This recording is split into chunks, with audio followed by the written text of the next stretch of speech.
Howdy, boys and girls. Welcome to the Gamers Rundown. I am Dirty Ewok 75, known as Ewok, but the boss in control is Gally. Say hello, Gally. Hey, how you doing, everybody? Welcome to another edition of the fun-filled Gamers Rundown. Episode 2, ladies and gents. Episode 2. Hopefully you enjoyed the first edition. Just quite long. Last week there. It was quite long. Yeah, running for about 2 hours, I think. Hour and 45 minutes or something. Oh, yeah. 2 hours for us, yeah. We're back. We're back with the second episode. And what we're going to be doing is, on the first one, we touched up on E3. And looking forward to what was actually going to be coming out at E3. It's happened. It's done. All the announcements have been made. No, they haven't. No.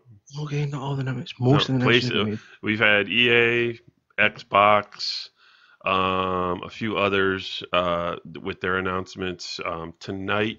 I think it's like 2 a.m. your time over there in the UK.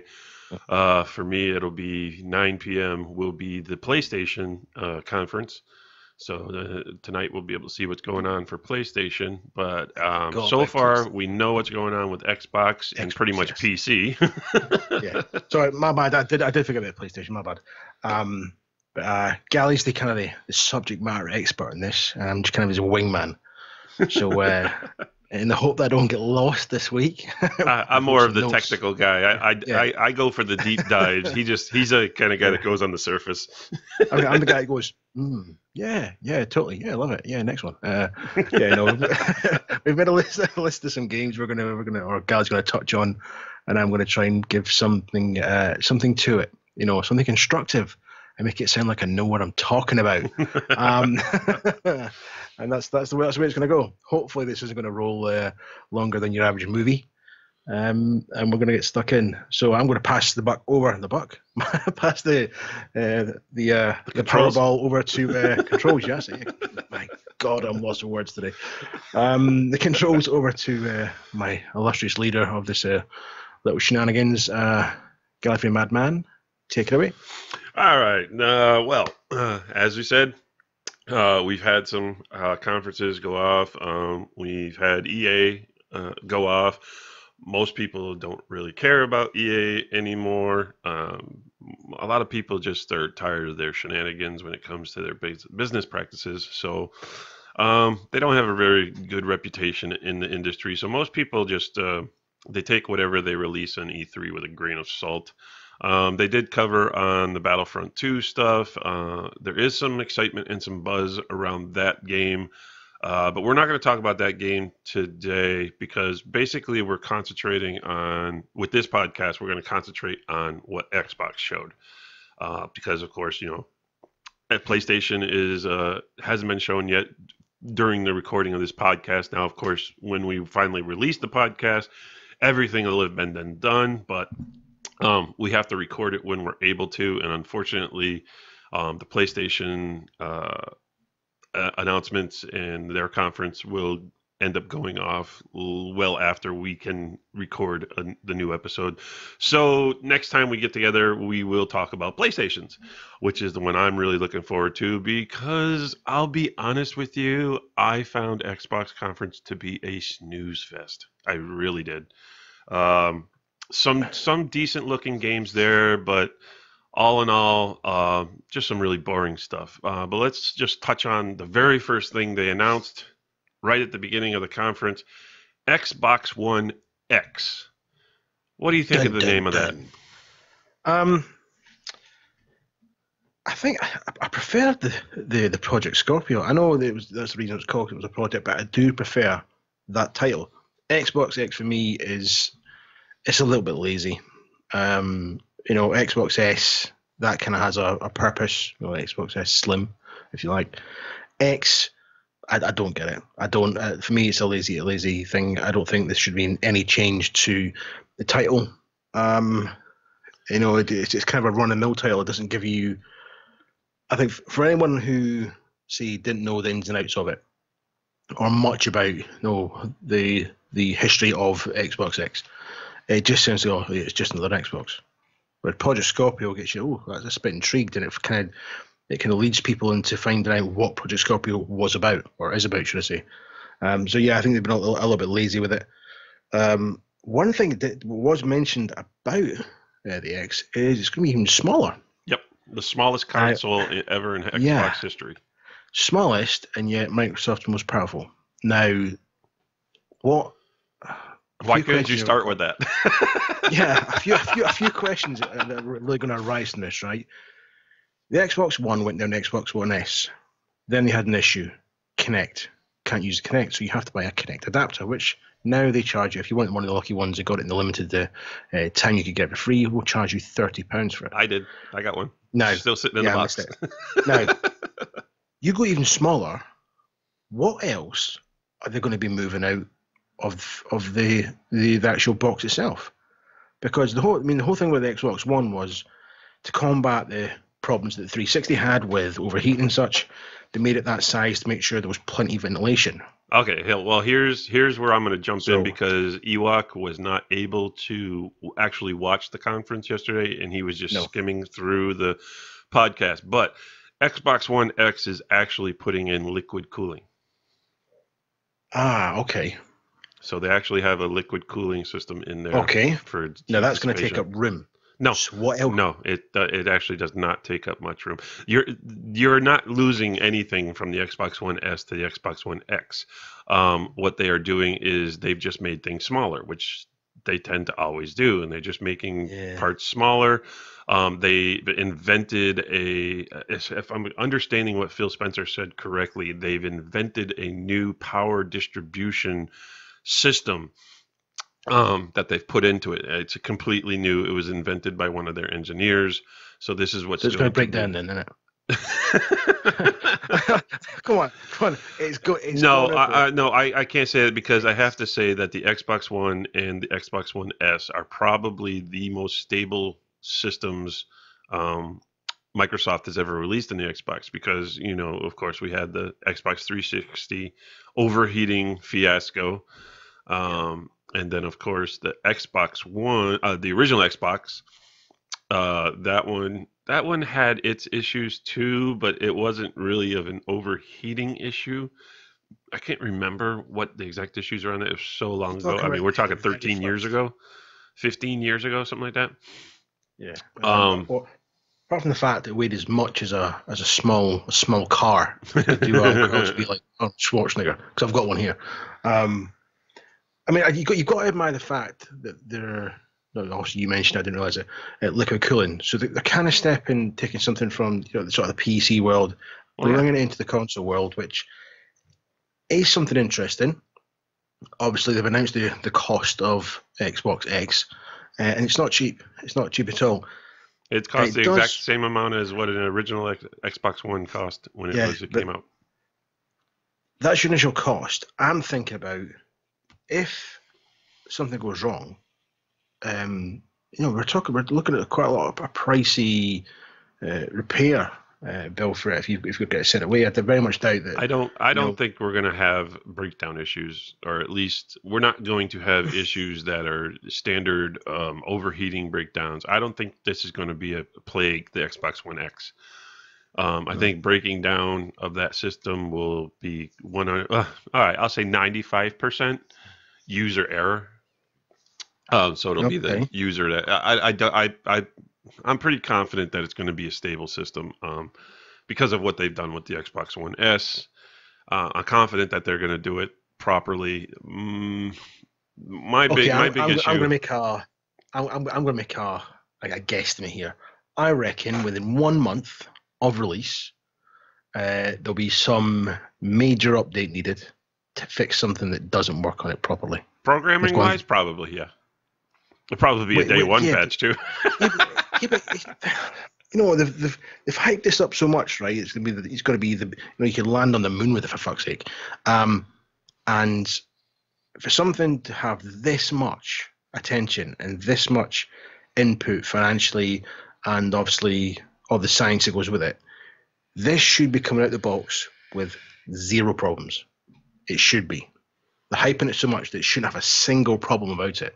And you think with the generations of Xbox they've had, that they would have learnt the lesson. But I'm willing to bet first month there'll be press releases or updates or you say patches, which kind of makes you wonder why did you that's not standard sort with of anything. highlight this? Yeah, but Even the PlayStation Pro needed a patch. Yeah.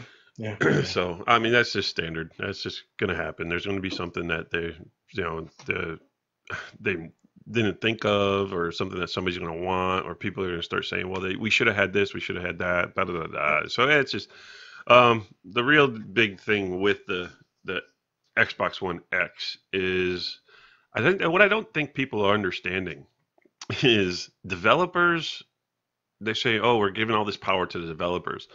Now, when it comes to third-party developers, whatever Xbox One in-house developers, first party, that's fine. That's and maybe a whole different thing. But when it comes to third-party developers, if you think that third-party developers are going to make their games look or act any better than they do on the PlayStation Pro, you're nuts. It's no. Third-party developers are not going to use all this potential power that the Xbox One X has. They're going to make it run as powerful as the PlayStation Pro version of their game, and that's where it's going to stop. I guarantee it. I'm guaranteeing that's what's going to happen. If developers are not going to act like they're creating a whole different version of their game, it's just not going to happen. No.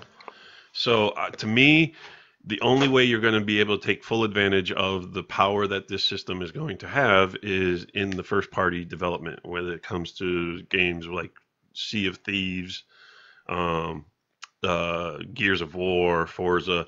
These are the games that are going to they're going to take full advantage of the power. The thing with the developers as well is that this is for the developers, which is all fine and dandy. Well, maybe your game will work, fantastic on the system. But then there's one thing that, they haven't really touched on, is the time that Microsoft take to actually process, with their process of actually saying, okay, this game's good, we're going to launch it on our system. And then they have to test it and test it and test it and pull it apart. And you're waiting, eons. In some cases, some games don't even get released because Microsoft takes so long to actually, pull things apart to make sure they're going to work in the system. And then when they do hit the system, 9 times out of 10, there's something wrong with it. So I don't know. I mean, I'm looking forward to see what the system can do. I'm really excited to see what the system can do. One of the guys, Coughlin, he's talking about already saving up for it. But again, like any console I've got, I can't see myself buying it. I'll be honest. I don't think it's something I need. No. Might be something I want. With as much as I'm gaming on Xbox nowadays, I have no need for the X. So I'm happy with the Xbox One S. It gives me my 4K Blu-ray.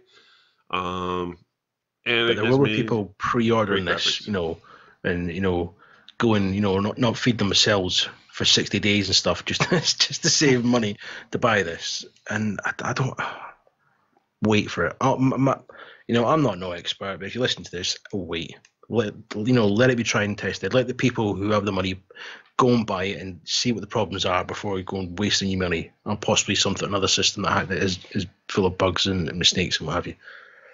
But as far as the name goes, I'm going to touch on that real quick again. As far as the name goes, I don't find it bad. I don't find it really good. It doesn't really explain what the power of this system is supposed to be. But as far as Xbox One S, I guess Xbox One X. You have the Xbox One S, and now the Xbox One X. I guess it's kind of a unified family experience because they all play the same games. It's like any game you already own for Xbox One that you bought from the beginning of Xbox One will work on the X. So it's basically so it's basically the Xbox One family now. So I can understand where they kept it to where it was Xbox One and just added the X.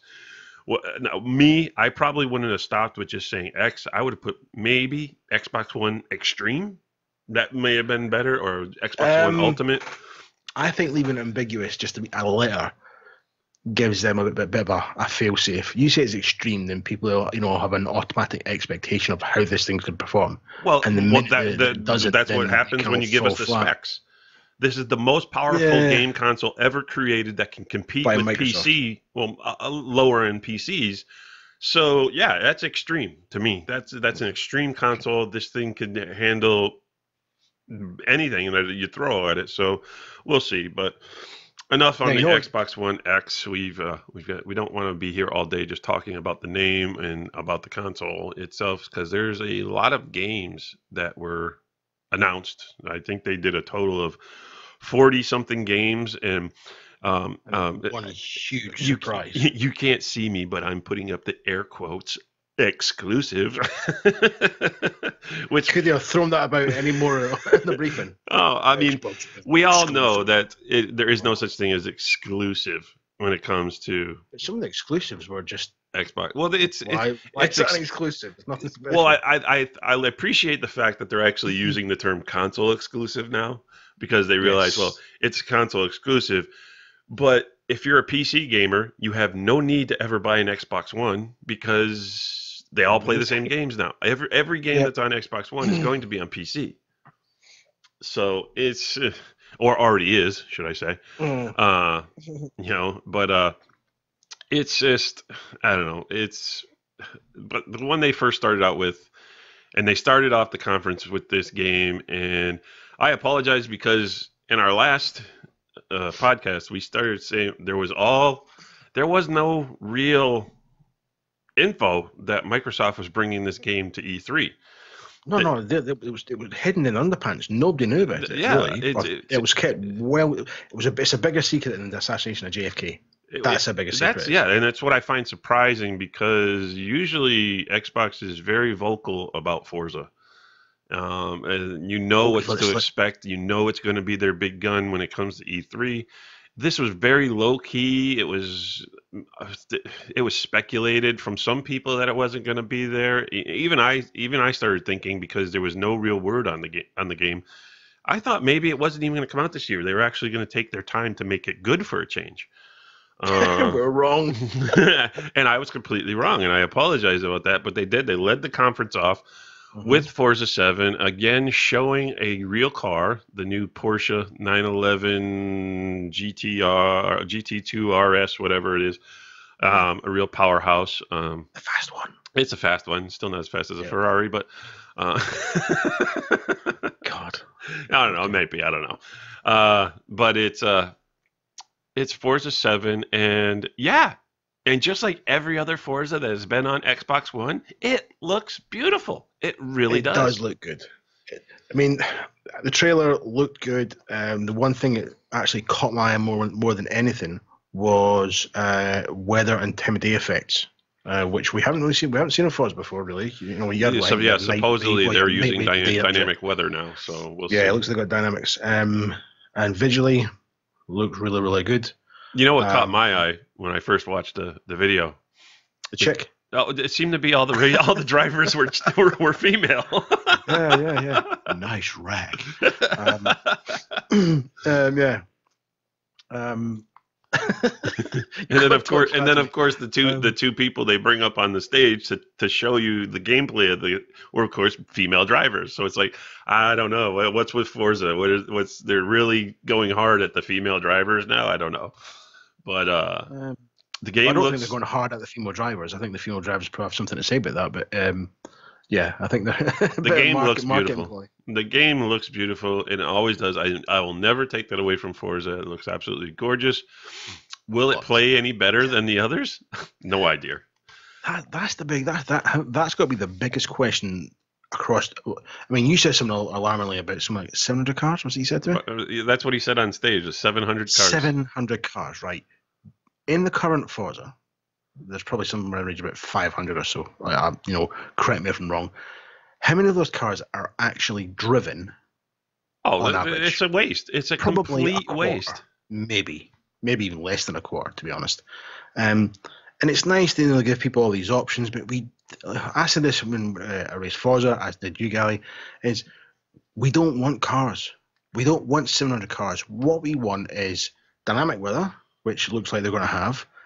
We want a broader selection of tracks, and it has to be wheel compatible, not as an afterthought. It has to be designed on the wheel for the wheel brigade, because that is the one thing that really lets Forza 6 down. It's a good game. It's a good racing game. Had it been, developed properly for a wheel, I think Forza 6 would be something different. Yeah. And of course, as you saw on stage, they had them driving the cars with controllers.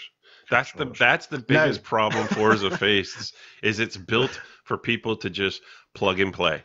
You put it in the game, you grab your controller and you drive. I've got a peeve, a little peeve when it comes to E3, any games things, right? If you've got somebody on a stage and they're playing the game in front of a live audience, have somebody who can play the bloody game, right? This person clearly could not take a corner and had that Porsche right in the curb on a really slow corner and couldn't get, I was expecting a race marshal come run up the side saying, "Do you want to put your foot down?" The last time I saw something as bad as that was, I think it was Call of Duty Black Ops 2, if I'm mistaken, and the guy who was playing it couldn't hit the side of a wall with a ping pong ball. He couldn't see the side of a house with a ping pong ball. He was terrible. And this is like the world premiere, the world release of this game. So yeah, come on, guys. If you're gonna have somebody play the game, have somebody that can actually play it. All I'm saying is, if you're gonna bring out a racing game and you're gonna show off a racing game, have somebody out there with a steering wheel. That's all I gotta say. Or even do both, because obviously it has to apply to. That's fine worlds. Too, but have a steering wheel out there, because guess what? Yes, the majority, and this is why Forza is it's not going to. He can make it sound as popular. I mean, he's sitting on stage saying, Forza is the most played game, a most played racing game, but you're full of crap. Okay, Forza does not beat iRacing. It does not beat it. Forza just does not beat PC racing. And now you're joining the PC4A. You're going to get shit on now. You're going to realize how shit your game is when it comes to racing. Because the casual arcade racers are the ones who like the drifting. They like the earning cars. They don't want to, like, the biggest complaint Forza 6 got was they give too much money. They want to make it harder to earn money. That's not what sim racing is about. Sim racing is not about earning and unlocking and all this stuff. That's not what sim racing is about. Sim racing is about the racing. It's not about the earning things. So that's why when we say Forza and games like Gran Turismo, there's simcades, or mainly more on the arcade racer side. This is why, because that's not what sim racing is about. And too many cars. I'm sorry. Forza 5, Forza 6, Forza 7, even Forza 4. Too many. Forza 4. Really? People wanted to race a Prius? Are you kidding me? Are you freaking kidding me? That's not what we want. Project Cars got it right. Yes, Project Cars did not have a ton of cars. But when it came to what they were allowed to put in their game, they got it right because they put race cars in there. Okay? And now they're coming out with even more on Project Cars 2, because now they have the licenses for Porsche, they have the licenses for Ferrari, for Lamborghini. They have these licenses, so now we're going to get even more. Yes, but guess what? Yes, they are coming out with more street cars in Project Cars 2, and I'm hoping it's not a lot. They want to do a few, that's fine. But I hope they really bring us the race cars again, because this is what we're looking for when we go racing. We're not looking to race track day, okay? We're not looking for track days in racing games. We're looking for race cars. That's all there is to it. So, last thing you want to say about Forza? No. Okay. No. I think we could probably bang on too long with that one, to be honest with me. It's that's because we're racers, so it's a touchy subject for us. The next one, the new Metro. Looks good. Looks beautiful. It looks absolutely stunning. Big Metro fan. I think even now, I think they still hold their own. They do, graphically and the way it plays. A little dated, but the remasters look really fantastic. Fantastic to play. The remasters are, and this one just looks It looks just as good. Well, Yes. obviously it looks better, but you can see it's still got that essence of the original games. Hmm. It'd be interesting to see what it's going to bring. I'm interested in why it's called Exodus, because if you're a Metro person or a Metro fan, the reason it's called Metro is because humanity now lives in the Metro tunnels. Yeah, but have you completed the games? No. Right. So I'm not going to spoil here. Once you complete the game, the title may give it away. Well, this is what that's what we're talking about when we're talking to people who don't actually know the full thing. What I'm speculating is Exodus means that humanity is going to start coming up to reclaim the surface. That's what I'm getting out of Exodus. They're leaving the tunnels. They're leaving the subterranean. I'm not going to comment on it. Well, it's generally that's generally where you go after a post-apocalyptic world. Eventually, humanity will reclaim the Earth. Possibly. There's always a possibility. I thought it was beautiful the way they presented the game. They didn't go into unnecessary chatter. They just boom, here's the video. They didn't put up a bunch of text to block anything. You just saw what was going on. You saw the cutscenes. Yeah. And it was beautiful. And then, of course, afterwards, you had the guy come up and talk about it, and boom, boom, boom, it was done. I think out of all the games, a few of them, Metro Exodus was one of the few that did their presentation spotlessly perfect. It was perfectly presented. I really hope they managed to achieve. Let's say, for example, it looks like there's some, in the video there. There's some tunnel work going on. I really hope they managed to achieve what they achieved in the first games. Whereas, when in the tunnels, they managed to achieve the fact that you're kind of claustrophobic, but you could feel how big the game was at the same time, and that's kind of a contradiction. But the Metro had a way of doing that. 1 minute you felt like you're backed in a corner, you had nowhere to go, and then the next minute, it felt like the game was absolutely massive. Yeah. I don't really know how to explain it, but if you play the Metro games, you'll understand where I'm going with that. And I really hope they managed to achieve that with this new one. I'm hoping it's not going to be just here's a polished game, and they try and rerun some of the old stuff. I don't think they will. I hope they won't. Well, it'll ruin the. It's been really several ruin years. It's been a lot of years since the last Metro game. I think because the last ones came out on 360 and PS3, so I want to say it's been about 5-6 years since the last Metro game.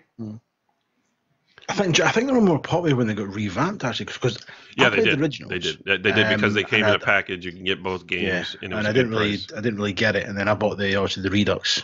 Fantastic! It's pronounced redo. Really good. Yeah, it's pronounced redo, not redux. Redo, redux. Redo's R-E-D-O. Right. No, not the way they did it. Remember, the game takes place in Russia. Redo. I don't know. It's just pronounced redo. Please feel free to fill comments below this video. Is it Redux or Redo? Anybody fluent in Russian? Please, write in. Let us know well, it's not how spelled you in guys Russian. sit over there. But anyway, that's enough about Metro. Game looking forward to. The letter R in Russia. Was it the letter R or the K? Or something like that? I don't know. But again, right. Time to move on. It is. I have to mark off Metro as a game I'm looking forward to, so I may look for that on my PlayStation 4. Yeah. Big tick. PlayStation 4 Pro, should I say. Next game. Another one in, I think, a game series that has really been getting hammered lately, and it's well-deserved. Diluted. It's gone. It's kind of strayed from where it's gone, but now they're going back to the origins of it, and they're going to bring out Assassin's Creed Origins. It's where you're in ancient Egypt, and you're basically creating the Brotherhood. It's where the Brotherhood started. I find it weird because they're bringing a lot of Egyptian mythology into the game. Magic, so forth, whatever, however you want to. I think it's an interesting direction for the game to go, because there really was not a big, shall we say, most of it was scientific when it came to the original games, because you're in modern day times, and they created this process for him to experience what his ancestors experienced in the previous games when you were playing Assassin's Creed 1 and 2 and you were Ezio and all of that stuff. And now they've strayed way off course. Well, yeah, they went a little bit off course, but now, from what I understand, there is no modern times. The game is just going to be straight fluid ancient Egypt. You're going to learn the creation of the Brotherhood, more creation, I guess. I don't know. But it's at the time of the creation of the Brotherhood. Does the game look good? Yes. Does the game play good? Even I thought the gameplay footage looked like it still needed some work. Do you know what? It looked good because it was in 4K. And Assassin's Creed, I have to say, it's one of those games. I think now, I think they've taken it as far as it can go. Doesn't matter what country they take it to, or what way they set it in, or how they dress the guy. They're pumping out the same game over and over now, and I think it's been too watered down. Once done, the first, second, and third one, they should have kind of left it. The London-based one was pretty poor. And the one we could do co-op. No. Assassin's Creed Syndicate was one of the better Assassin's Creed games. It had a story. Yeah. Well, I'll disagree. I think they've diluted it too much now. Because I tell you what, Syndicate was much better than Unity, and I think they went way too far with Ezio. I've got the what's the one with the pirates? What's that one? Whatever his name, Enzo. I forget his name. Yeah, Assassin's Creed Black Flag, and that's not too bad. It's not too bad. But it's the same thing. Climb the building, jump off into hay, jump off into a whip, and it's boring. It is. Yeah, it's almost as boring as Call of Duty. It's a very repetitive. Yeah. I mean, not that there's any such thing as a video game that's not repetitive. They all are. But it's a level of repetition that you get when it comes to games. And I was easily bored with the Assassin's Creed games. I don't think I ever finished one. And, complete games like this, you've got to be hardcore. I've got a friend who's completed every single flag in, I think, in the first 3 games. Every single flag. Ridiculous. It's just mental. But anyway. So, that covers Assassin's Creed. Now. This one I'm looking forward to. I'm actually looking forward to it. I've been watching this on YouTube. It's a PC game. It's finally coming over to the console. I've been watching this on YouTube, and I've got mates that play it, and it looks awesome. It really does. And it's one of these. It's probably one of the most streamed games out there. You go on Twitch and stuff. And it just, for me, it's like imagine the fun you can have on GTA, right? Take away the stupidity. And I think you're kind of somewhere towards what this game is. I think it's phenomenal. Some of the footage I've seen, and it's the trailer looked good. I'm hoping the fact, because it's a PC port, I hope for the fact when it comes over, obviously they developed it for the console, that it does hold its own. You're going to tell people what game it is? Battlegrounds, isn't it? No. Unknown's Battlegrounds. PlayerUnknown's Battlegrounds, yeah. I am thoroughly looking forward to this. The 2 games are probably 2 games I'm looking forward to is that one and Metro. The rest are really. Yeah, it's basically it's a free for all battle royal of just chaos, plain and simple. Yeah. You're all the players in the match. You're all fighting to get to one specific location on the map, and it's basically you can form alliances, allegiances. You can help each other or kill each other. Anything goes in the game. And basically, never trust anyone. Yeah, exactly. Never trust anybody. Never trust You're anyone. all fighting to get to this one spot on the map, and it's anything goes. And it just looks like complete fun. And I don't know. Now, if you saw the presentation on the Xbox conference, you saw that console exclusive, blah blah blah blah. The thing is it's a timed exclusive. It's just the way they if you watched carefully, you saw that it was a launch exclusive. It is coming to console. Yes, Xbox is getting it first, but only for a certain period of time. It will be going to PlayStation 4.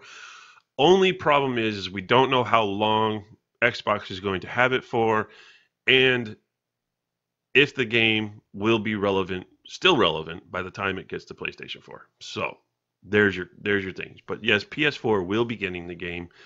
It's just a matter of will the game still be relevant when they get it. As far as I know, it is a 100% online game. There's no it's no campaign. There's no such thing. It's just a multiplayer free for all. That's all it is. Battle royale of guns and anything else you can think of using as a weapon to kill people.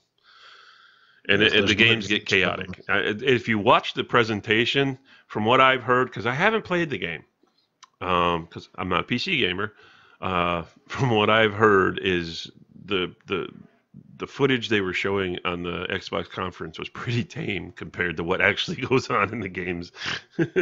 Oh yeah, just chuck it into your YouTube search bar, and there's just thousands upon thousands of videos of this game, and I think one of the first clips I watched was a guy was part of a group of people doing a thing.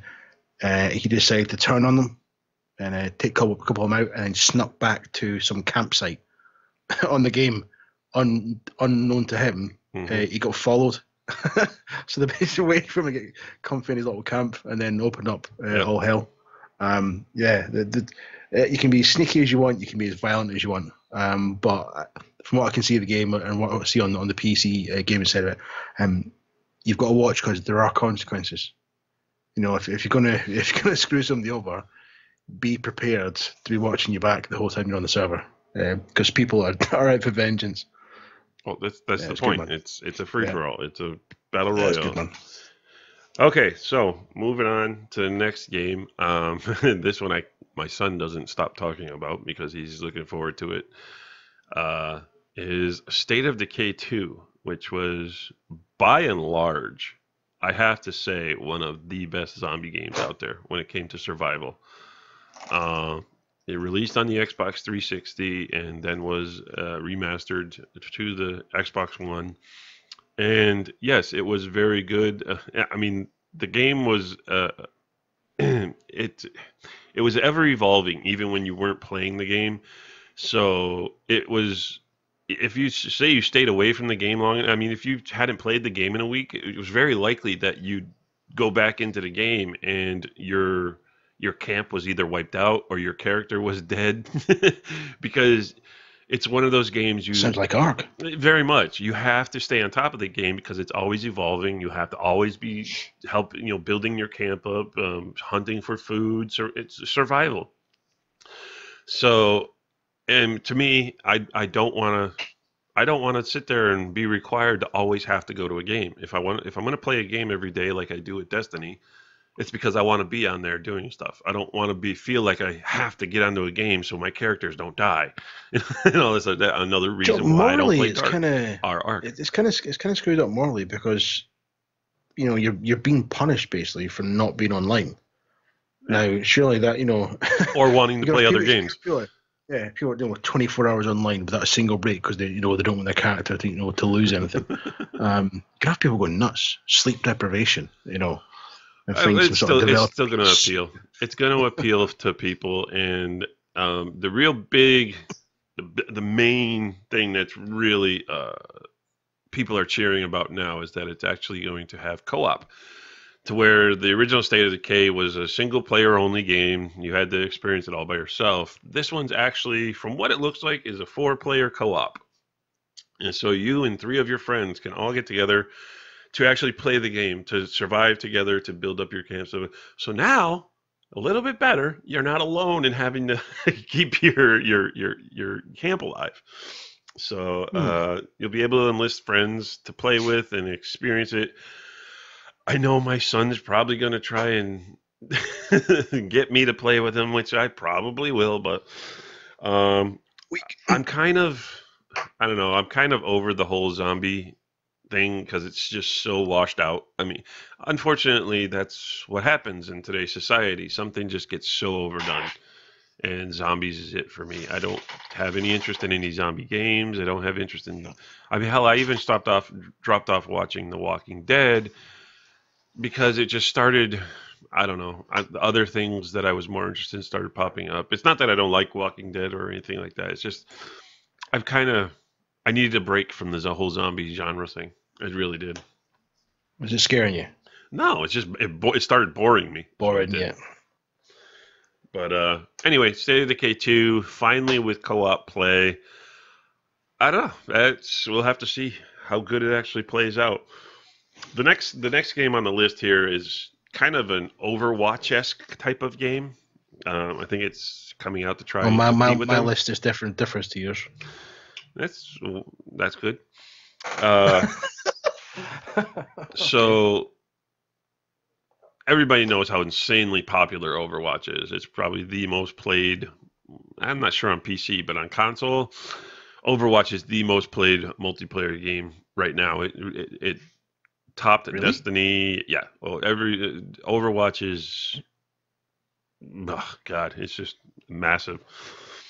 So I think this one's coming out to try and compete with it. Whether it's going to be successful, I don't know. But they didn't show a lot other than a few games or a few characters hunting each other, killing each other, and then one guy up on stage screaming as a commentator for an arena match.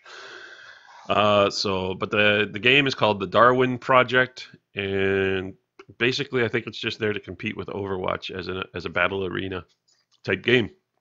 So I'm not going to get too much into it because there's not much we know about it. Guy on stage was a bit scary, Woody. It was a bit of a bit. Can I got into it a little bit too much? No, that's his job. There was children running for the exits. He's a professional game announcer. What do you want? He's a professional. Yeah, that's what they do. Okay, so and then of course moving on to the next game, which I think is so stupid. I don't see the need to put this game in 4K. Okay. Yeah. Okay, let's just put it there. Warcraft. Sorry. Mind warp. Mindfuck. It's not Minecraft 4K. Yeah. Little cubes in 4K. You can see that the edges are just so much sharper. Okay, we've covered Minecraft 4K. Next one. Well, there is a little bit more to it. It's just 4K. They are bringing out a new graphical package to where I guess some of the textures or some of the be like fog, haze, the sun glare. You'll have now what's it called? I can't even think right now. The flares, light flares and stuff like that. So it's trying to make it look like lighting and all this stuff is all different, but it's still just square people in a square world. Minecraft, yes, it can be fun if you play with people. I just couldn't do it by myself. It was just way too boring. But if you play with other people and you explore with it, it can be fun, and it's probably the most popular game in the world. But yeah, Minecraft 4K. I think it's pointless. But what do I know? Not much apparently. Well, you know, a bit more than me. Yeah. Another one we're going to touch on real quick, which will probably please a lot of people out there, the people who always love the Super Saiyans. We got a new Dragon Ball game coming out, Dragon Ball FighterZ. Old school fighter game. It's the same as all the other Dragon Ball games. It's just a fighter game, blah, blah, blah, blah. Same characters as always. So, you get your Super Saiyans, Vegeta, all them guys. Goku, Johan. Vegeta? I thought that was like Mexican food. It's fajita. Oh, fajita. Okay. So, that's that. That's Dragon Ball FighterZ. So, next game. Now, this one I'm looking forward to. Oh, I'm not saying I'm looking forward to, but I have my interest peaked. As you can tell, Ewok, he's bored with it because he's just a non-fun person who does not like fantasy. He's boring. But I do like fantasy. no, you You don't. You know, don't like fantasy I at all. do. You I don't like do. magic. You I think do. magic is stupid. You've Fan- said this on multiple occasions. if magic was real, you'd be beautiful. So, And you'd be tall. So what? oh. Just for the record, 5'7" is the average height of an Ewok. Good looking Ewok, might add. Whatever. But anyway, it's Black Desert. Looks very Final Fantasy esque type graphics. You can definitely see the anime in it.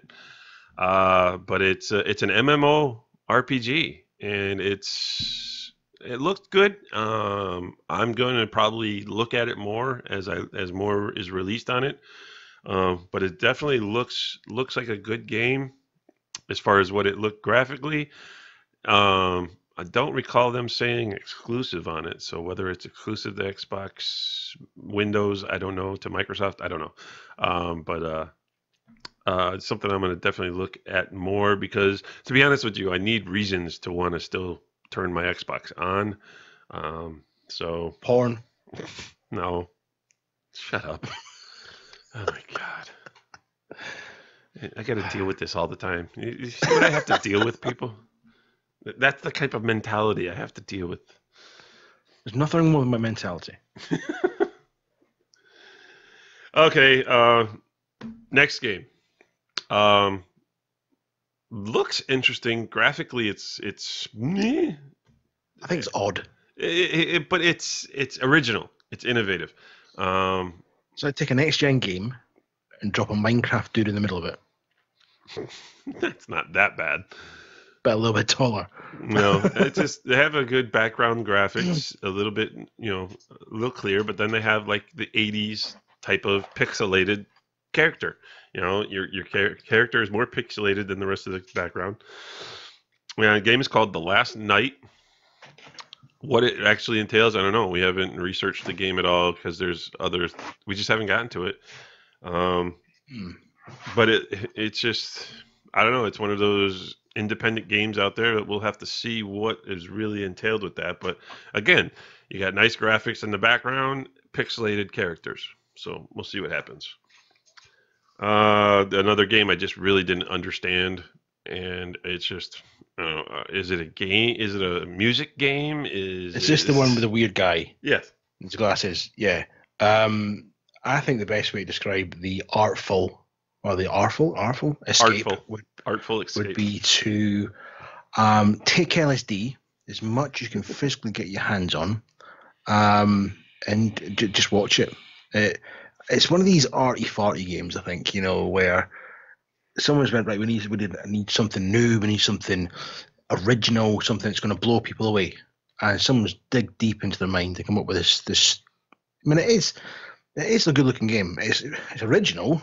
I don't think I've seen anything like it, and it is pretty, but at the same time, it's like I don't think it's engaging as a game, because you're going to be playing it, but at the same time try to work out why it looks the way it does. I mean, there might be more coming. Obviously, the closer it gets to release and what have you. But for me, what it reminds me of? It's an oddball. It reminds me of that one you saw at E3 a couple of years ago with PlayStation called Dreams. It's just like, it seems like whatever you do, it's just you're creating whatever. And it's just basically, it's an art game. You're just creating, and it's just, I don't know. Whatever the whole point of the game is, hopefully, hopefully there's a crowd for it, which there pretty much is. There's pretty much a crowd for any game out there, but we'll see. This just looks very weird to me. But going to the next game, we got here another fantasy Japanese graphic type game. I didn't really understand much of, but it looks like you're. I think the fact that they kind of the games are going over now, they kind of brushed over very. They didn't give them really give any attention, which kind of I suppose it says a lot for the game. You know what I mean? They're not expecting a lot of people to want to play these games or have much interest in them. They're kind of Or It's almost a niche they're not market. even ready. They're not really ready for. They're just basically, hey, look what's going to be coming in the future. Yeah, they are for a kind of a niche market. They're not your sort of your major But it's called, the area game is of game. called Code Vein, and I think from what I'm understanding, it's kind of a Dark Souls esque type game, and it's if you've played Dark Souls or Bloodborne or Neo, those games that really you have to figure out how to play. You know, because you don't get things, you don't get instructions for games like Dark Souls, Bloodborne. You have to figure out how you're supposed to play the game, and that's what I believe this one is Code Vein. Basically, it's going to challenge you, and it's going to obviously, if it's along those lines, it's going to be hard. It's going to be difficult, and but if you're somebody who's good at games like Dark Souls or Bloodborne, it should be no problem for you. So that's something that you could look for on the horizon. No known release yet, other than I think next year in 2018. So Let's see. but yeah, that's what I'm getting out of it is a very Dark Souls type of game. I think the next one you're looking forward to, aren't you? I don't know if I'm looking forward to, but I may end up playing it depending on who buys it. Because if I get the right amount of the right group of people to play with, the game looks like it could be fun. And Okay. it's nice to see something new from Rareware, from Rare Games, and that is so of course it's been teased now for a couple of years. Is Sea of Thieves. It's a very and then the nice thing is we didn't get some over bloated trailer for the game that just shows just glosses over things. We actually got gameplay footage with kind of a funny commentator. He made some nice jokes about it, and it's just the game looks interesting. It looks fun, but again, as long as you have friends and a good group of friends to play with, it's definitely not. Of course, it's an online only game. So Yep. you're going to have friends to play with, or if you can make new friends. But looks very interesting. But yeah, Okay. It's not my bag. I'll be honest. It's so far away from what I consider gaming. you don't want to be a pirate. No. Like I said, I've got Assassin's Creed Black Flag, and I barely touched that. No, I definitely not. But the next one is, oh god, the next one it's It like looks like it having a belongs on Sega, Nintendo, to be honest with you. Nintendo or a Sega Master System. It's almost, is it? I'm trying to think if it is developed from the character from Sonic. Yeah. But they've said this time he's only got one tail. I think they've done a kind of a play on two tails for Sonic. Super Lucky Tales is No, 3D platform. no. Super Lucky's Tale. Oh, is it Lucky's Tale? Sorry. Yes. 3D platform, if you like, kids game, burn on the ground, getting coins and noising up farm animals and stuff.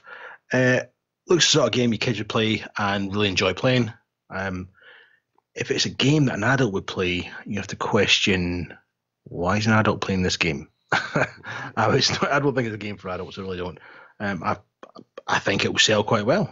You know, it's definitely going to appeal to a certain market, being the younger market, and it doesn't look like it's too difficult to play. To be honest with you, Sonic was a massive hit when it came out, and I think this one will probably be a hit as well. To be honest with you, Yeah. I think they'll do well with it. I think I possibly see it, maybe some of the games coming off the back of it.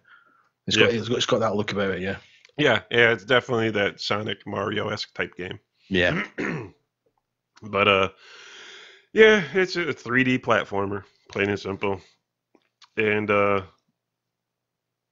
as far as adults playing it, I don't know. There might be, because there's still adults who love those type of games because that's what we grew up on. When you're talking guys in their 40s and 30s. Are you saying that you're going to play it, Gal? No. I have absolutely no interest, but I know there's guys in our age bracket that will play it because that's what we grew up on. Well, we grew into. I mean, I started with PlayStation, so I'm not PlayStation. I started with Atari, and I even played the very first home console, the Magnavox Odyssey. So I mean, before I actually got into Atari and in television and all that stuff. But Okay. but your kids who grew up in the late '80s when Nintendo came out, and then your Super Nintendos and Sega Genesis and all that stuff. Yeah, that's games you had back then. And that's what was in the arcades. Not 3D platformers; they were 2D platformers, but still, it's that type of genre. So I think they'll get a crowd to it. Whether there's actually anybody that's on Xbox that plays these, because generally those type of people hover to not Microsoft, to Nintendo. Nintendo, yeah. Yeah, we'll see. So maybe it's something that'll draw people to Microsoft finally. Who knows? Is it a console seller? No. Now, the next one I think looks quite interesting. It looks like a lot of fun. They've got these characters. I'm sure they're from 1930s, 1940s cartoons, I believe. I think that's the kind of the look it's got. Cuphead. I couldn't really grasp what the game was about. I'm just happy Cuphead's finally going to be coming out because it's been talked about for years. It was part of the Xbox One E3, the very first one for Xbox One. And that game has been touted for years. I can't wait. And yes, I will be buying it. I've been looking so forward to Cuphead. It does. It just looks like a lot of fun. It doesn't look too complicated. But I think just the whole look of it is more appealing, possibly, than what the gameplay looks like. Not a game I'd buy, basically, but I would be interested to see how it's. The premise of the game is you play as Cuphead. Unfortunately, you made a bad call gambling with a bunch of buddies, and you lost your whatever it was to the devil, and now you're, Your saucer? Not every time. We don't need a joke from you every time, buddy. Okay. The game is you gambled away something. I don't know whether it's your soul or whatever. I don't know, but you gambled something very important away to the devil. And now the whole game is centered around you going and defeating the devil to get back whatever it is you lost. So it's this game has been in development for so many years now, but it's finally good to see that in September we're finally going to get this game. And I'm looking forward to it. It's one of only 3 games that were presented at Microsoft that actually I have interest in. So, Okay. Next one is a return to a franchise that hasn't been released in quite a long time, and to me, it's just I don't know. I was bored with them. I think the games are boring. First one was good. It's just the game is just meant for just pure destruction, and there's really no. I don't know. I didn't get into the games because I just didn't feel there was a reason to play other than to destroy things. The game you talk about is Crackdown. Crackdown's now come back with the 3rd edition of the chaotic game. I think the reason they probably didn't take off is that GTA kind of hit the market hard, and your Crackdown, which was similar in some ways, but in other ways not so much. And I think the market just generally drifted towards the GTA style because there was more to do in a city more than just blown up with funny looking characters. And obviously the things you can do in GTA and the abilities and the scope that it has superseded Crackdown. Doesn't make it a bad game. First one was good. Second one was a bit just more of the same. And judging by the footage, more of the same. One, yeah. Looks good, more of the same. The one thing about the C3 is it was like everyone was like 4K, 4K, 4K, which is fine. If you want 4K, that's fine. But probably a good 90% of the gaming population don't have 4K tellies. No. And I know you want it to look fantastic on the big screen and to have that POW effect. But Crackdown 3 didn't look any better. it didn't look any better than Crackdown 1 or Crackdown 2, and even if it's in 4K. That's just because of the style. Yeah, because of the style of it. will it be a hit? Maybe for some. I don't see it being hugely successful. I really don't. Not a But console seller. no, It's no. definitely aimed at the people who already like the franchise. So I mean, it's just Yeah. I don't know. But is it too long? It's been quite a few years now since Crackdown 2 came out. There'll be Is people to it play it. possibly too long? There'll be I, people to I, play I, it. Will maybe, it be a maybe. massive success? No, I don't see it. I don't see it as No. being just. It's not going to reach Gears of War level. Yeah. So, um, so yeah, Crackdown 3 finally coming out again. We saw that one same time as Cuphead. So again, these games have been around for been talked about for years now. It's good to see them finally coming out. Next, we got into a game. It was I'm not sure how many people actually played it. It was one of those chapter type games. You know how Telltale does their games with chapters. So well, this one Hmm. came out in chapters. And then it eventually went to the Xbox Gold free game of the month, and you've got all 5 chapters of the game and so forth. And it was very interesting game for the simple fact there was is it played it's a game that made you think, and it's you played Okay. it out, and it was about basically real life. You And talk about Life is Strange. yes, Yes. it was very good as far as a story. The story was beautiful. The characters were beautiful. The game looked great. I mean, was it some super phenomenal? No, it was not super phenomenally graphical or whatever, but the game still looked good. And it was, you knew you were playing a game, but it drew you in with the story. And now they're coming out with a second story. It's called Life is Strange Before the Storm. Um, I'll probably look forward to playing this one because I thought the first one was very good. It was a nice break from the shoot 'em up, blow 'em up, and all this other stuff you normally I would normally play. Destiny, Mass Effect, Mm. all these things, and then you finally get this game to where you're playing a story. Similar to like the Telltale stuff. You're playing the story, For, and it looked for me, beautiful, and it really pulled me in. it's one of these games I tend to find on PlayStation. PlayStation do a lot of story-based games, and they do them very, very well. Yes. Um, for me, gaming's an escape, and I think sometimes in these story games can be a bit too serious. So it's not. I mean, it does look beautiful. There's definitely a market for it. It's not something I would play. However, I know it doesn't take away from what they're achieving. The chapter sold very well, and Now I see it as a game. I think it's a game that would be a very, it's a family type thing. Like you and Yoli. If you two were to sit down and play the game together and decide what to do together and play it out like that, I think it plays very well for that. I have a cousin, his wife and son and daughter. They would do that on some games. They would all just sit there together and play the game together and talk about what was going on, make decisions together and what to do next in the game. I think the game plays very well for that.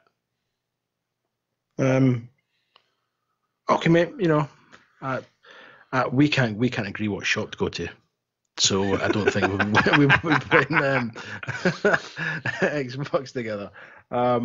It's the audience is there. I'm not one of them, but it will be successful. I think it's definitely one of the ones. I think the first game was successful enough that it'll definitely bring people back to the franchise. So, and then of course our next game going to, I am absolutely not looking forward to it all. Okay, and that would be Shadow of War, Middle Earth, Shadow of War. I don't know. You're the one who went back to Shadow of Mordor. What do you think? Shadow of Mordor, I think, is a phenomenal game. It is phenomenal.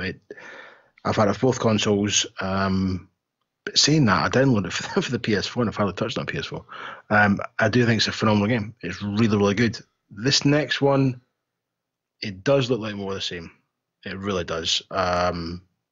Well, this one here, you're actually enlisting your own army. You're building your own army of the creatures you were fighting in the first one. But that aside, it's probably one of those games. It's a button basher. It really is. But I'm not a big fan of button basher. This one seems to work. This hack and slash button bash, because you do have to think about it. Because for those who haven't played the first one, you are trying to get to the head honcho of all the ugly ogres and what have you, and you have to go through the ranks. So you take on the first guy, and then you have to kill his soldiers to get to the captain. Once you get to the captain, sometimes you have to step back because one of the soldiers has been promoted in his place. So you're constantly trying to work your way through the ranks. Sometimes you've got to think about how you do it, because each person you fight has characteristic strengths and weaknesses. When it comes to you getting into the battles, you have to think about who you're going to fight, who you're not going to fight. It's not just a case of wading in and hacking and slashing and going for it. You really have to pick your fights. And in not doing that properly, you can actually find yourself just getting knocked clean out, having to start all over again. Oh, so, that there too is also if you also had to make a decision on whether you would actually kill somebody or not kill them. And if you didn't kill them, sometimes they would come hunt you down. They would literally, the character would hunt you down, would hunt you down for revenge. Or you'd also have to be careful, because if you did end up killing him when you fought him, and there was a new soldier promoted in his place, sometimes he ended up being worse. And he was harder to beat. So it was, I don't know. I thought it was very well done. I think it was a great system for combat. I don't know. I stopped playing it, and I have not had any desire to go back to it. And I know there's people out there that love it because they all love the Lord of the Rings things. They love all this stuff, and there's a lot of people really looking forward to Shadow of War. But Joe, I bought it not realizing it was a Lord of the Rings, story. Story, yeah. I'd just seen a trailer for it, and I thought, oh, that looks absolutely fantastic. It looked really, really good. And then I played it, and I thought, oh, this plays really, really well. I was obviously been playing it for a while, and then I realized, oh, this is Lord of the Rings. Totally oblivious to it. Yeah. But yeah, will I get it? I'm saying no, but I probably will. If I was to get it, it wouldn't be till well after it's released and probably on sale.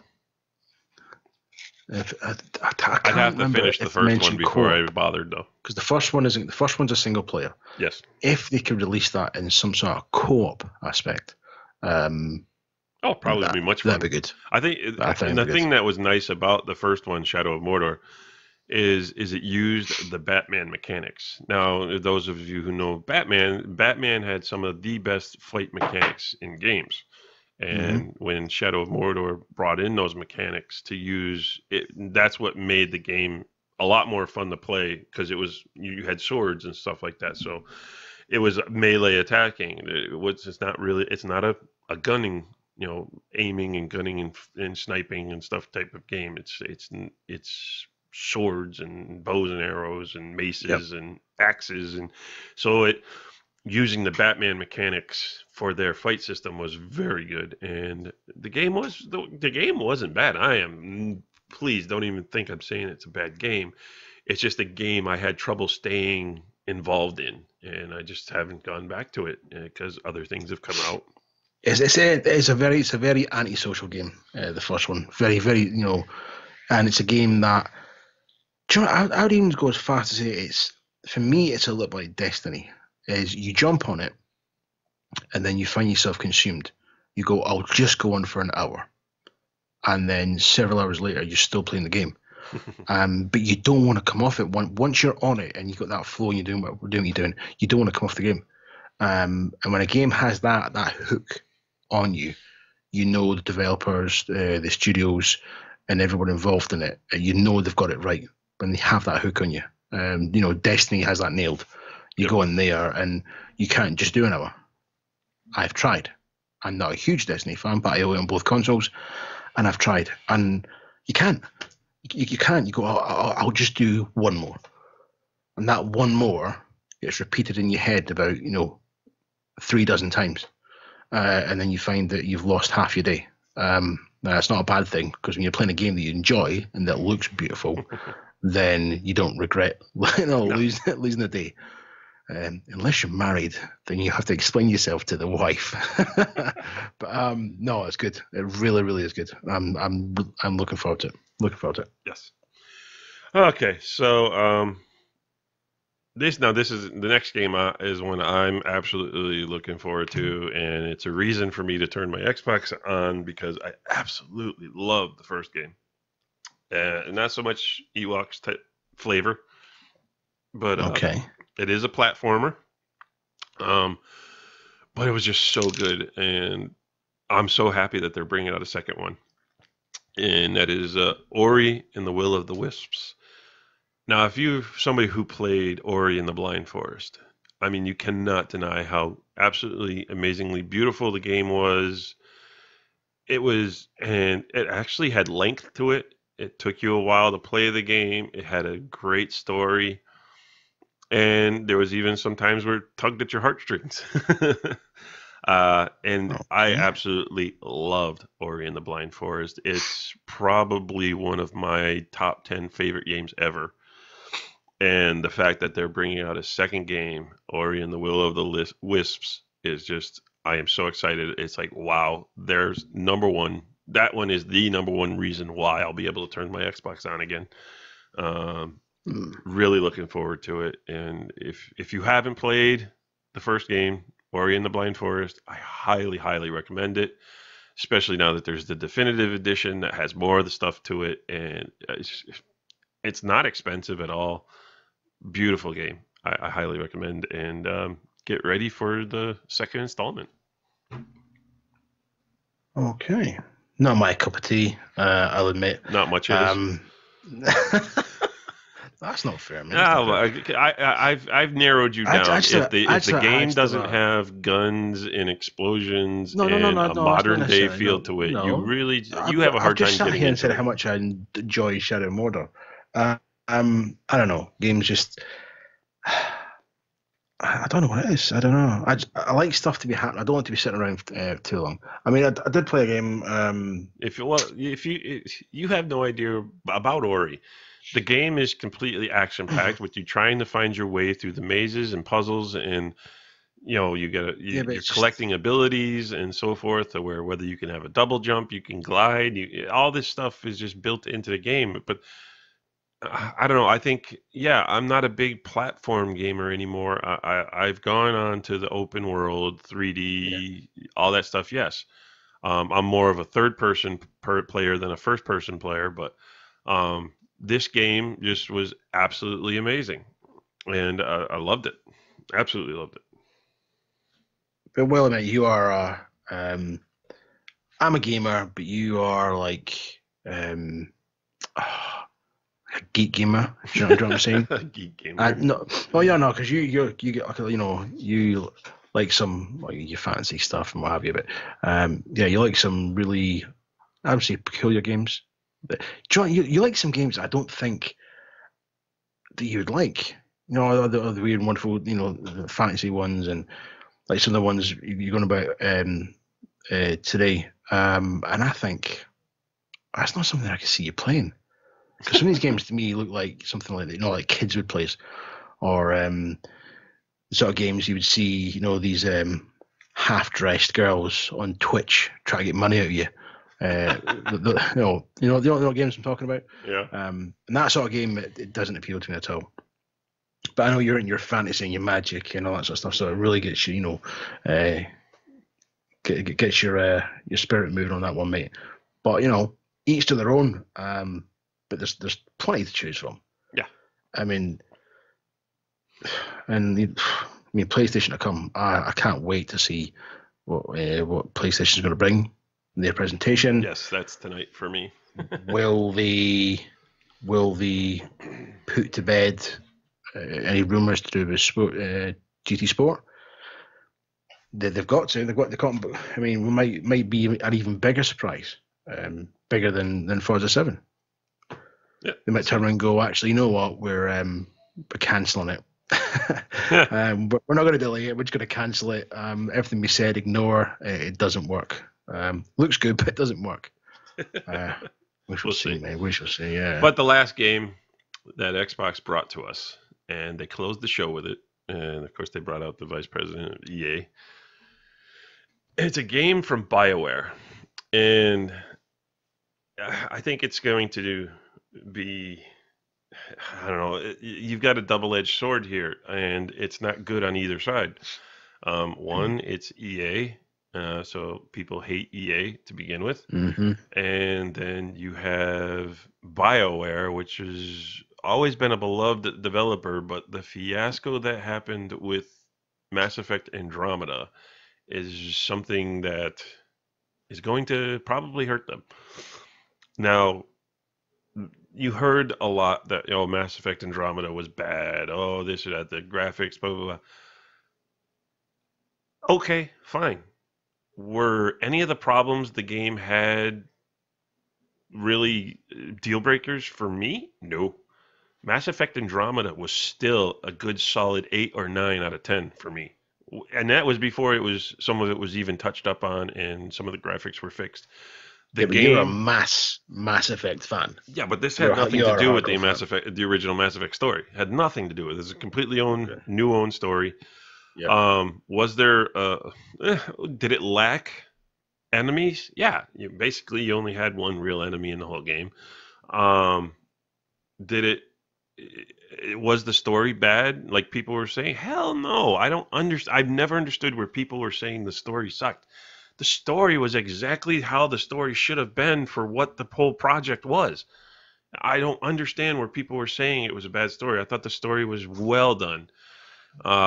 It kept me intrigued. It keeps me wanting, and which is part I sucked is that people are saying, oh, it's on ice now.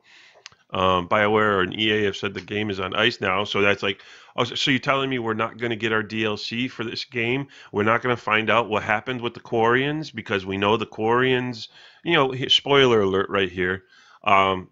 If you haven't played the game, but you do hear it in the game, the Quarians end up having engine problems when everybody took off for the Andromeda Galaxy. So the Quarians are missing in the game, but that should be part of a DLC now where you can find out what's going on with the Quarians. Are they going to join you later? But are we going to lose all this stuff because we had a bunch of whiny crybabies who knew nothing about the freaking game and just bitched and moaned because, oh, well, look, these 3 moments where these person's eyes bothered me. Get the fuck over it is all I got to say. The game played awesome. The game had beautiful graphics when you were in the gameplay. The Mako, the return of the Mako, the new and improved Mako was fantastic. The game was freaking awesome. Were you bitching about it? That's your own thing. The game did not deserve the bad credit. Did the game sell bad? Hell no. The game sold specifically well. I can't even speak properly. It sold fantastically well. It sold fantastically well. Okay. Any other game that sold the amount of copies and made the amount of money that they had would already be in development for a second one and having its DLC. But because of the bad press people were giving this game, because it was published by EA, it's getting ridiculous. You people need to get over your bullshit when it comes to EA. They're not anywhere as bad as you make them out to be. I mean, it's ridiculous. And now everybody's attacking they're attacking Bungie because, Destiny. Did Destiny have its stumbles at the beginning? Yes. But now that you have a completely full package, Destiny is an amazing game. Do you have to read the lore of the game itself somewhere else? Yes, you do. So freaking what? You take a shit every day, don't you? Bring your goddamn tablet on there and read the lore. You don't need to learn the lore in the game because guess what? That's history. You're not learning history in a game. And there we have it. I actually thought we were going to get through a whole podcast without you having a rant. I thought we're doing really well. We're doing really well. We're almost there. And no. But anyway, one of you people out there pushed his button. It wasn't me this time. One of you pushed his button. And there you have it. Back to the game being released by BioWare, and if you think this game looks bad by what we're seeing, then fine. That's the way you feel. I don't know, but the game is called Anthem by BioWare and published by EA. Yeah, big freaking deal. The game looks absolutely amazing. I love getting into the exosuit, flying through the forest the way it was, the battle. Now, here's the thing. And this is the part that cracks me up, is there's already people on, whether it be YouTube, social media, whatever. They're sitting there, and what are they complaining about when it comes to this game trailer? They're bitching about the way people are talking in the game. Oh, those aren't real players. Real players don't talk like that. Yeah, they do if they're people that properly work together and aren't a bunch of freaking lone wolf pain in the asses. Yeah, but EA do scripted demos. We know they do. It's just something they do. Yeah, because it was the exact same people that did the Division demo. It's the same people. They're actors. Yes, they are hired to do that. But my problem is people saying people don't actually play that way. If you have a good, solid group of friends that play tactically, yes, we do. Yes, we do talk like that. We don't scream at each other. We're not always freaking sounding like lunatics. Some of us do actually talk like that because we realize it's a game. It's a fucking game. It's not life. Off again. Okay? So he's off again. They're bitching about the way the people were talking in a goddamn commercial. It's fucking stupid. Oh, man. It's just fucking stupid. But I don't care. The game looks incredible. It's already on my list for purchase. But am I buying it on an Xbox? No. I'll be buying it on PS4 Pro. But yeah, that's a kid. Hopefully it'll be one, because who knows if Mass Effect is going to make a return. I mean, they say that the franchise is dead. They're just putting it on ice for now. Whether it's because of Anthem coming out, well, yeah, they're going to put more into Anthem. Now, people are saying, oh, well, look, at least it doesn't look as bad graphic. Well, you got to remember, there's two different developers, or development teams, shall we say. You know, Mass Effect Andromeda was by BioWare Montreal. This one is, I believe, it's either BioWare Edmonton or BioWare Austin. I'm not sure. So you're blaming the Canadians, is that what you're saying? Huh? You're blaming the Canadians? No, I'm not blaming the Canadians. The whole point is that it's two different development teams. So, you know, that's the problem. The BioWare Montreal, they weren't the ones who did the Mass Effect series. They were the ones who did the multiplayer for Mass Effect 3. So them being given the reins to then develop the whole story, well, that's probably where the ball was dropped. You should have left that with the people who were already doing the Mass Effect stuff, which was Montreal Edmonton. I believe it was Edmonton. Yeah. It's just, I don't know. It's just anywho tiring when people bitch and moan about the stupidest things to complain about because you really can't find anything to bitch about. So, I'm just going to bitch about, look, and then of course they're saying that. They're just saying people from the Division, people don't, I can't get into the game because people don't really talk like that. Well, then you need to find a new group of friends, because obviously you're all acting like a bunch of children. But real gamers, real tactical players who play a game that is meant to be played tactically like that, yeah, we will talk like that. And we have no problems with it. Do we laugh and joke around? Yes, but that's not what the whole point of a trailer is meant to be. So, again, Anthem by BioWare looks absolutely incredible. I can't wait to play that game. And then to finish out the podcast with I guess you'd have to say probably one of the biggest, strange place for them to put it in the announcements, but one of the biggest stories coming for the Xbox One. I don't know. You take this one, Ewok. Right. This is a bit of an odd one for me. They've announced that they're going to be backwards compatibility for original Xbox games. Now, for all the kids out there, the original Xbox is not a 360. It was something that weighed about 3 times as much, and your original Halo came out on launch. Now, I have one sat right here, and you buy it for retro reasons, and you put it in, you put your game, and think, oh, game was fantastic, and you put it in, you look at it, and you go, oh my god, that looks terrible. It handles terrible, and the mechanics are awful. And I can't think of any actually original Xbox games. Maybe, well, I'll tell a lie. Gotham Racing 1, Gotham Racing 2. All right. Apart from that, Jet Set Radio for me. That I would want to see on an Xbox One. I think they've gone a very strange direction with this. I'd like to get Jet Set Radio, the original Splinter Cell games. Those are awesome. Well, no, I've got a couple of Splinter Cell ones here, and when you play them, obviously you can see how dated they are graphically. Mm-hmm. Now, even if they polish them up, I mean, let's be fair. We look at some of the 360 games that they have made backwards compatible, and you play them on the One, they are dated graphically and the mechanics of the game, and you don't enjoy it as much as you did on the 360 because obviously you've got used to the way the Xbox One's games manage themselves and the way that they actually develop and play. I don't know. The only backwards compatible games I play is Mass Effect. Yeah, well, I've played quite a few, and to go all the way back that far to bring that onto a next gen console, I don't get it. I don't understand it. I don't think there's a need for it.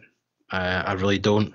And I can't imagine there's a mass wanting within the Xbox community that actually are screaming about this. If anything, they need to take a look at the backwards compatibility list that's on Xbox.com and look at it, because you can go on there and you can actually see how many people have voted for what games they want to be backwards compatible. And for the better part, there's a lot of games that are getting, like, we're talking thousands upon thousands of requests for backwards compatibility. And then the games they release on the backwards compatibility are not the games that people want, or they're really, really crap games. I don't know whether this is to do with the coding or if it's a strategy they're doing. Well, they also have to get the developers' permission, publishers' permissions. I mean, it's little things like the Call of Duties. People are wanting obviously Call of Duty 4, World of Warfare. They want that backwards compatibility, and they're the two highest voted games for backwards compatibility, and they haven't come out. But instead, obviously, they remade 4, and there's now it's obviously now coming out as a lone stand, and there's now talk of them doing the exact same to Modern Warfare 2. But I just think I don't think it's going to work. I think the coding of the games graphically and the mechanics of it are too old now to be appreciated on an Xbox One. I might be wrong. There will definitely be people out there who will disagree with me with this. However, it's the way Xbox is going to go. They've obviously got a plan behind it as to how they want to perceive the market. Good luck to them. I'm sure there'll be an audience for it. Just by the reaction of the crowd that was at the E3 presentation, the auditorium, I think, was erupted and was louder than anything else they presented. The entire show was for the fact that the original Xbox games were going to come backwards compatible. So I don't know. We'll see. I think that got the best reaction out of anything that Xbox presented. Well, it did, yeah, because the crowd went nuts, and I was like, nah.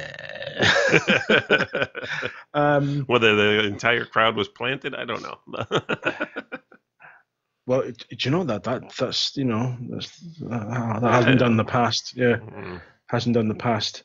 That's the big news out of Xbox is now they're adding that to the backwards compatibility.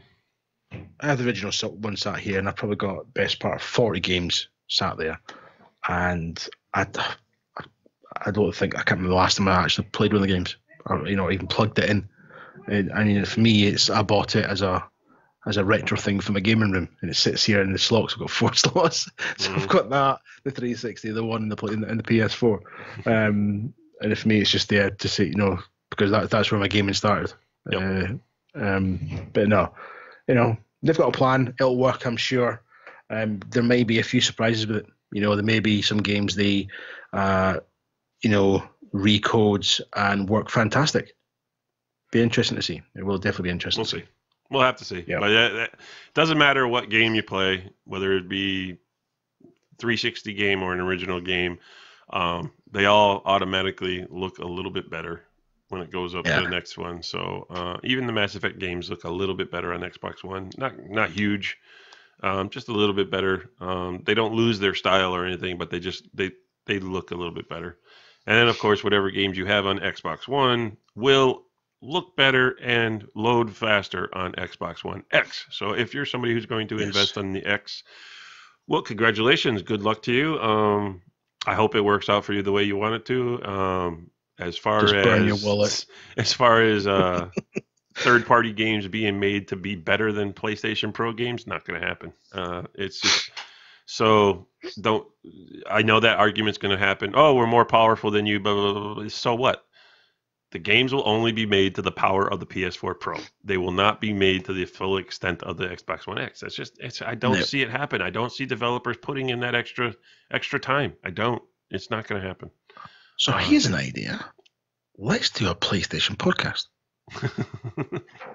Well, we'll be doing that. No. We'll be doing that next week when it comes time Well, to we talk will be, about yeah. PlayStation's presentation. But it's something of interest because me and you both we both dabble on the PS4. Mhm.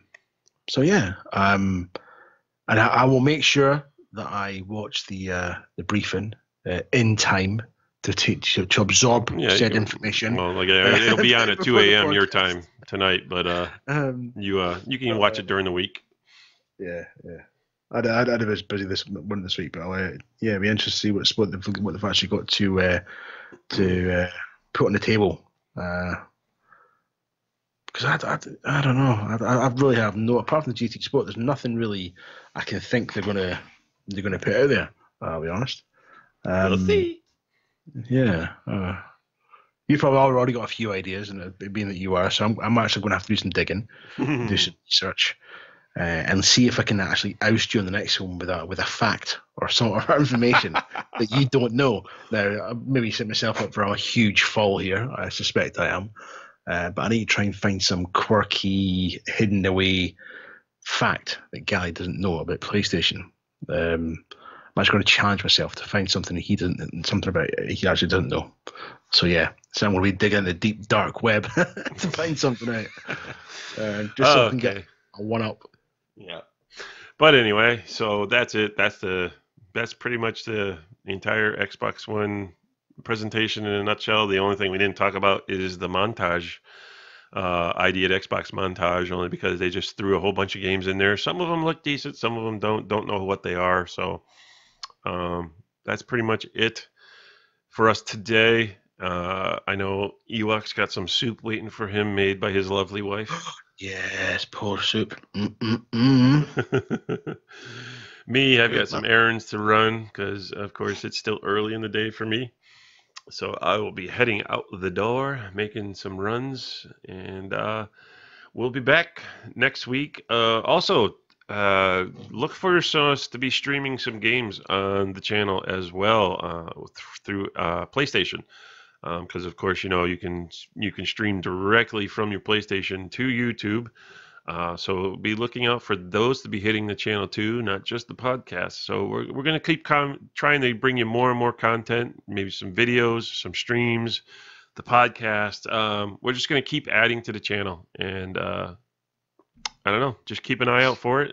If you like what we got, hit the like buttons, subscribe, and tell your friends about it or whatnot, or even if you're laughing at us, tell your friends, hey, go listen to these fools. Let's see what the hell they're saying. I think there'll be a few, my friend. I think there will. But anyway, even jump in online. See us on Xbox, see us on PlayStation. Jump in, have a game. Yeah. If you play Destiny, you'll find me there a lot. Always. But anyway, that's it for us today. So enjoy your soup, Ewok, and I will. Thank you. Everybody else, take care. I'll catch you later. So long. Bye.